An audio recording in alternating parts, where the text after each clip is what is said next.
So, I think that the fair thing to mind is that a Canadian has the last word, except for me. I would like to give a couple minutes to some fucking Canadian.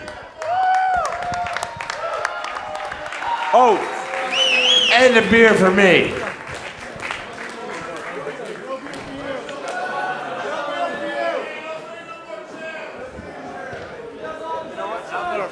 Hello, hello. That was a lot of ass. That was even more ass than last year's Rent Fest. Do you remember the guy? I'm getting a beer, shut up. Buck naked. He was buck naked, but he had a sock on. And that's not where I would have put the sock, because it was kind of cold. Do you guys want a short speech? I mean, I know it's kind of late. I can either do it tonight, or I can do it for the closing ceremony. Speech. Speech? Okay. All right. This is Jamie speaking? Jamie says speech. Speech. This is the first time I've done speech with a bit of alcohol in me, so let's see how it goes. I feel loose, babies. All right, so one of the things that I've felt my whole life is that gratitude from the culture that we live in can sometimes be a little short. You know, and one of the things is I think that we're all philosophers. Everybody who works from first principles, everyone who talks about nonviolence, we all are philosophers. And the one thing that's very true about philosophers is they don't get a lot of sugar, they don't get a lot of love in their own time. It's true. Well, okay, except for you. Absolutely. You're handing it out like candy, and that's nice. But we don't get a lot of that juice. We don't get a lot of that love. Socrates got some hemlock. Spinoza was kicked out of his everywhere. I mean, Ayn Rand gets, even now, after being right for 60 years in a row, she still gets spat on by the main culture. So it is hard, wouldn't you say? I mean, look, we've all faced it, as you've all had difficulties at work, you've had difficulties in your relationships because of your commitment to ideals. That's a hard thing to live with. So the one place that I go when I sort of need to feel replenished, or strengthened. I mean, we have each other. For those of you who have people around, this is the beautiful thing about what's happening here. But I kind of go into the future in my mind, because I think the world that we're trying to build, the world that we want to create, the world that we're laying the foundations for that we may never live to see. I mean, I don't think that we'll live to see it. Maybe those of you who had great sex last night, there's an egg and a sperm in there who may live to see it. Maybe. But I don't think we're going to live to see exactly the kind of world that we want. A world of statelessness, a world without war, a world without incarceration, a world without violence. I don't think we're going to live to see it, but that's all the more heroic, I think, for us to try to build it, even though we're not going to live to see it. So I go to the future and I think, you know, I'm so happy to live in a world without slavery in the way that it used to exist. I'm so happy to live in that world. And the first people who started talking about there being no slavery were like us. And the first people who started talking about women should be equal to men, kind of like us. And they faced a lot of opposition, they faced a lot of skepticism. I mean, the first guy who came up and said blacks should be equal to whites was not a popular man or woman. And he faced a lot of opposition from everyone around him, and the general culture spat on him a lot, and people thought he was crazy or mad or evil or bad. But we all take that stuff for granted now. And it's so impossible, you know, like moral change in the world. You stand below it and it looks like a cliff so high, a mountain so high that you can't get over it. You can't get through it. And you feel like you're going to beat your head against the wall for the rest of your life and never make a dent. But then a weird thing happens when the change occurs. People get over that wall or they walk through that wall and then they look back and it's like there's nothing there. It's really strange. Before the end of slavery, people said, we've all heard these arguments before, right? People said, well, you know, there's never been a society without slavery, so you point to me a society without slavery, you can't do it. You point to me a society where there's equality for women. You can't do it. You point to me a society where there's no government, and you can't do it. That's all we hear. Well, because we can see it, it will be here.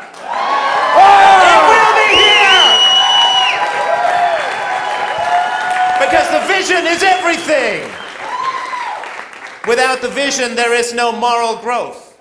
We can't get over that mountain unless we see it so passionately and so powerfully that we can walk through that wall as if it's not even there, and then people will see that it isn't there. The barrier is only in the mind.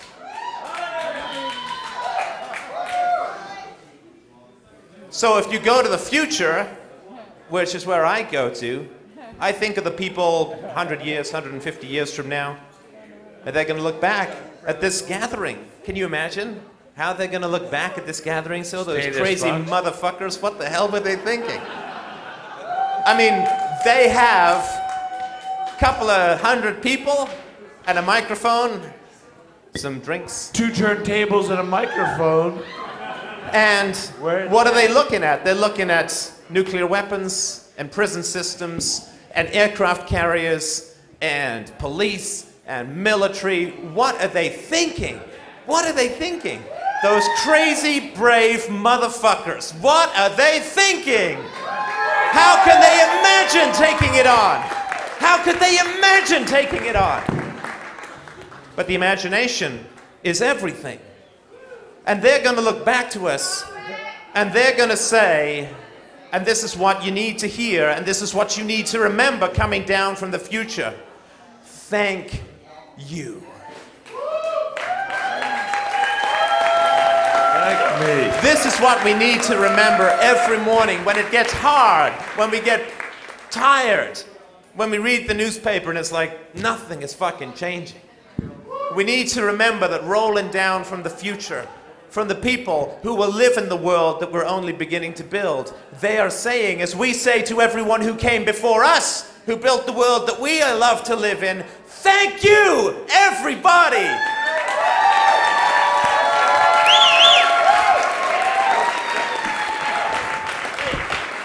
I thought I was drunk. Fuck you, Stefan. That was fucking fantastic. Oh, I'm not done. No. Curtis told me you're done. Dude, I'll fucking Do you want me to keep going or should I stop? All right.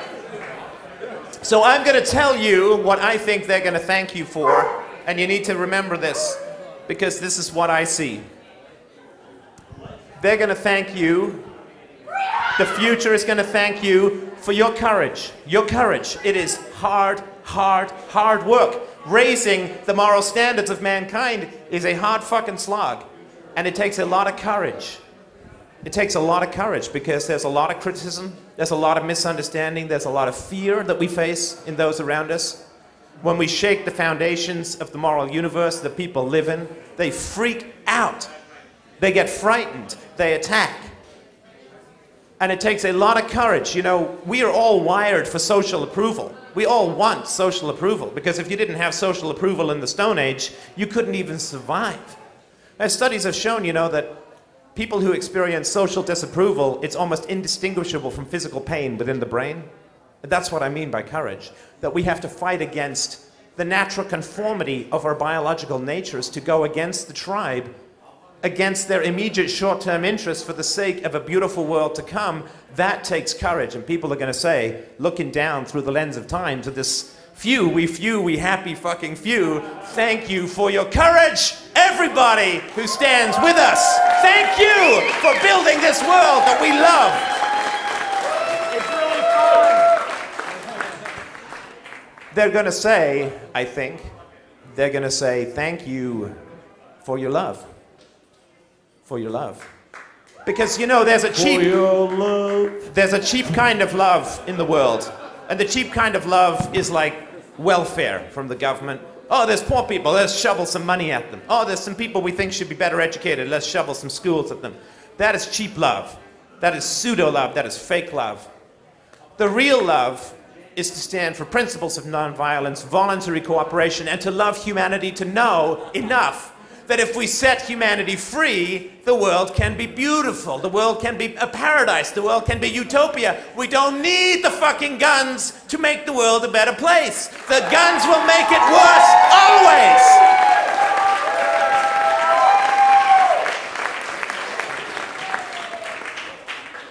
People think that if you stop pointing guns at people, everything gets worse. And we know, we have a love of humanity, we have a trust in the soul and nature of man, that if we put down the guns, humanity rises. People think you put down the guns, humanity attacks. No, you put down the guns, people are liberated, they come up, they flower into beautiful, peaceful, wonderful communities. Like this, like this. So they will say, thank you for your true love of humanity, enough to trust that if you put down the weapons, everybody will be beautiful. It's true. They will thank us for our integrity. They will thank you for your integrity. That even though it's hard, that even though you face criticisms, even though people will reject you for what it is that you're doing, that you're holding true to the ideal, to the North Star of non-aggression. So simple, so simple. Stop using violence to get things done. It's so simple and it's so hard. They will thank us for our integrity.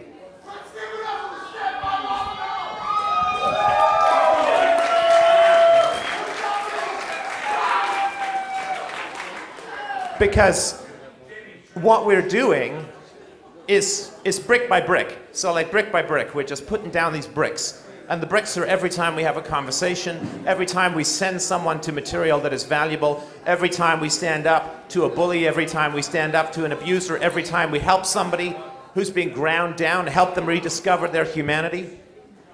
These are little brick by bricks. It's hard to see the whole cathedral of the future that we're building. But it is a beautiful place that we are building. And I would love, wouldn't you love, to just go forward 150 years or 100 years and just see this world. I see it in my mind's eye so clear, I really do. I really do. A world, damn it, a world without war. The eternal dream of humanity without war. Because we know for a fact, those of us who understand all of this, and everybody in this room is in that number, we know that when you have no state, you have no war. We have no war.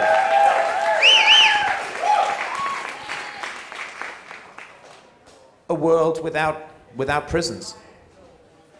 A world without prisons. A world where people can interact in a peaceful way without fear of jail. A world where you can just walk up to a fucking plane and get on it. A plane.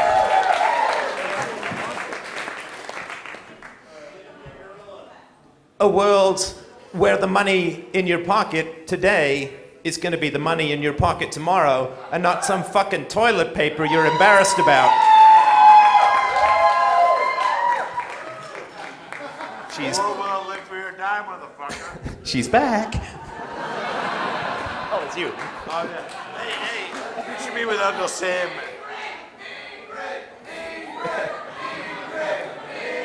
You know what? That fucker's okay. Okay, sit down, I gotta finish.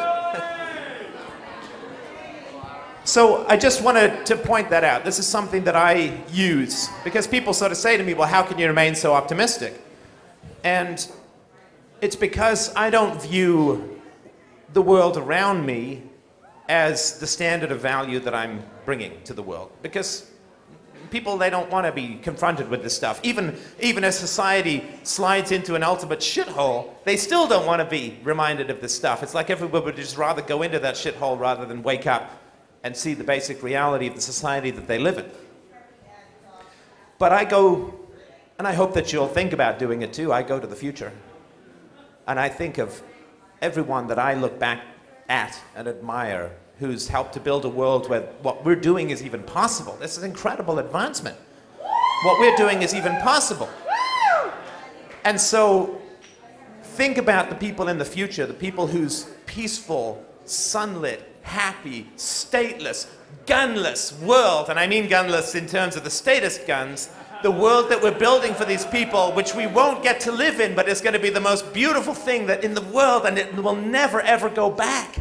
It will never go back. We're not going to have slavery back in the way that it used to be. Women are never going to be subjugated in the way that they used to be, and once we go into the state, it's done forever! This shit is not going to regrow. It is not going to come back. That's how important what it is we're doing. We're putting a nail in the coffin, a stake in the heart of the greatest vampiric predator the world has ever known. That takes guts, and we've got it.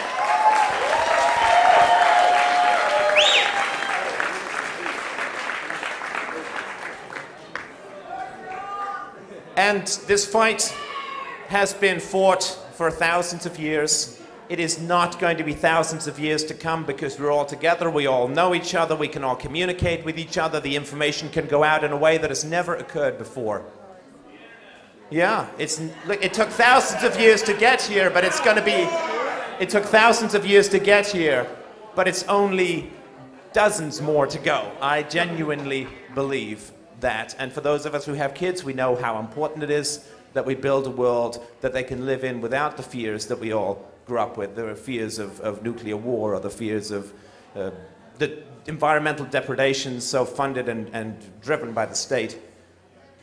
And this has been going on for a long time, this battle. We have an incredible propulsion mechanism in the communities and the communications technologies that we have at the moment, which is an incredible gift for us as liberty activists. And I'm just gonna finish up by reminding you to visit the future and to get the accolades that roll down from the future to us. They will. Everybody in this room is gonna have a fucking free private school named after them in the future.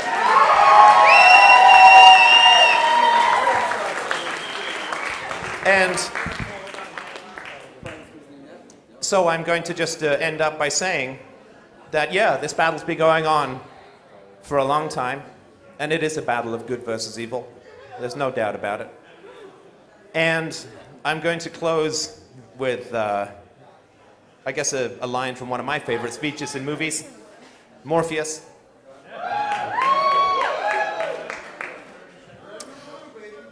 It has been a long time coming, but we are going to win, because we are still here!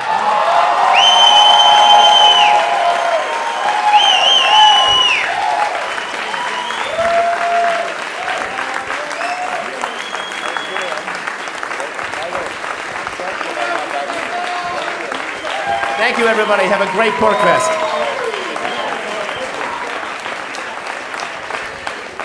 Can you imagine Stefan Molyneux Elementary or Bob Murphy High School? Fucking fit. I like Dreepa fucking high school myself.